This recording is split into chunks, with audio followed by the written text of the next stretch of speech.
Hello student, I am Mrityunjay sir and today we will discuss NCERT problem page number 18।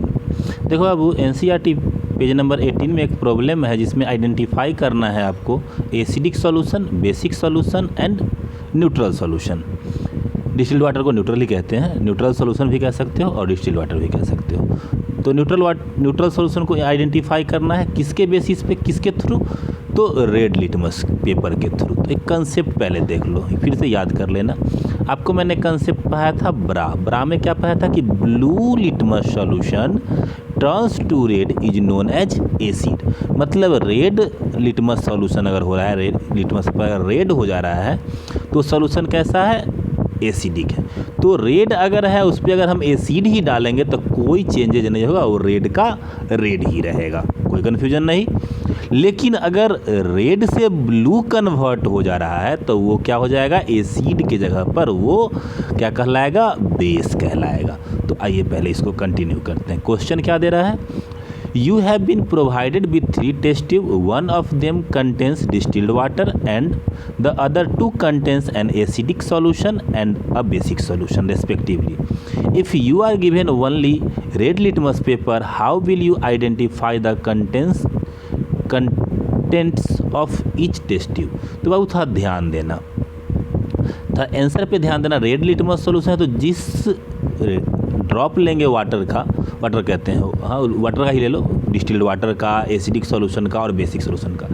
अगर हम distilled water डालेंगे और acidic solution डालेंगे तो colour में कोई चेंजिंग नहीं होगा। लेकिन उस अगर बेसिक सॉल्यूशन का अगर वाटर उस पर डालते हैं, उसको बेसिक सॉल्यूशन का अगर सब्सटेंस अगर हम रेड लिटमस पे डालते हैं तो उसका कलर चेंज कैसा हो जाएगा?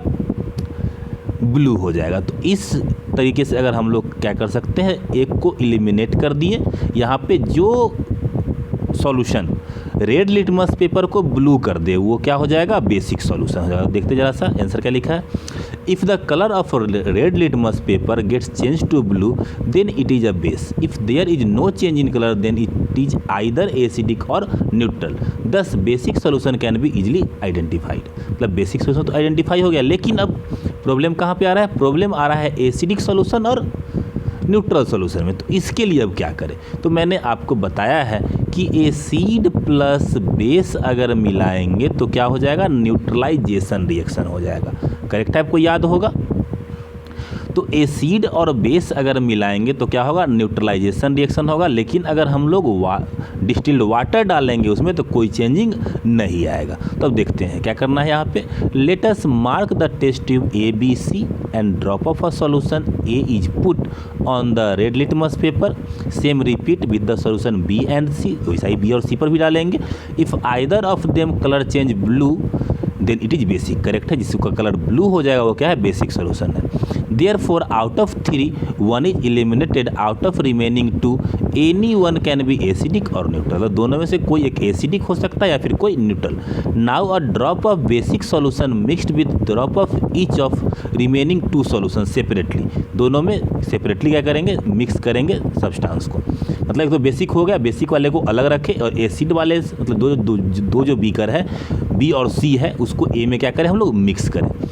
तो मिक्स करने से क्या होगा आगे देखते हैं। Solution separately then if the colour of red litmus turns to blue then second solution is neutral.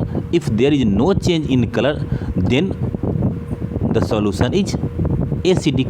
कहने का मतलब कि अगर सेपरेटली मिक्स करते हैं और if the colour of red litmus turns blue हो जाता है तो सेकेंड सॉल्यूशन क्या होगा? न्यूट्रल हो जाएगा, हल्का सा चेंज कर लेगा क्योंकि डिस्टिल्ड वाटर डाल रहे हैं। और अगर नो चेंज होगा कि एसिडिक में रेड होता ही है और वो एसिड ही डाल रहे हैं तो रेड ही शो करेगा। तो इसलिए जो सॉल्यूशन अगर रेड ही शो कर रहा है, कोई चेंज नहीं आ रहा है, तो उस सॉल्यूशन को हम लोग क्या कहेंगे? एसिडिक कहेंगे। This is because acid and basic solution neutralize each other. However we can distinguish between the 3 types of solution. मतलब एसिड और बेस डाला तो न्यूट्रलाइज हुआ, कलर चेंज कर गया, उसका ब्लू और रेड जो था दोनों का जो अलग अलग कलर था सॉल्यूशन का वो न्यूट्रलाइज कर गया। इसी को हम लोग कहते हैं, इसी तरीके से हम लोग आइडेंटिफाई करते हैं टाइप्स ऑफ सॉल्यूशन को, एसिडिक कैरेक्टर को और बेसिक कैरेक्टर को। याद रखना है आपको, BRA। तो इसको आप ध्यान रखोगे। आगे आप लोग का वर्क यह है, जितने भी इन टेक्स्ट क्वेश्चन है, जितने भी पेज नंबर वाले क्वेश्चन है या फिर एक्सरसाइज वाले क्वेश्चन है, उसको आपको करनी है और मेरे व्हाट्सएप नंबर पे सारा क्वेश्चन करके फॉरवर्ड करने हैं, आपको भेजने हैं। मैं चेक कर दूंगा, अगर गलती होगा तो मैं आपको फिर नेक्स्ट क्लास में सारे के सारे पेज में जितने भी प्रॉब्लम है 1 बाय 1 डील कर दूंगा। Thank you class.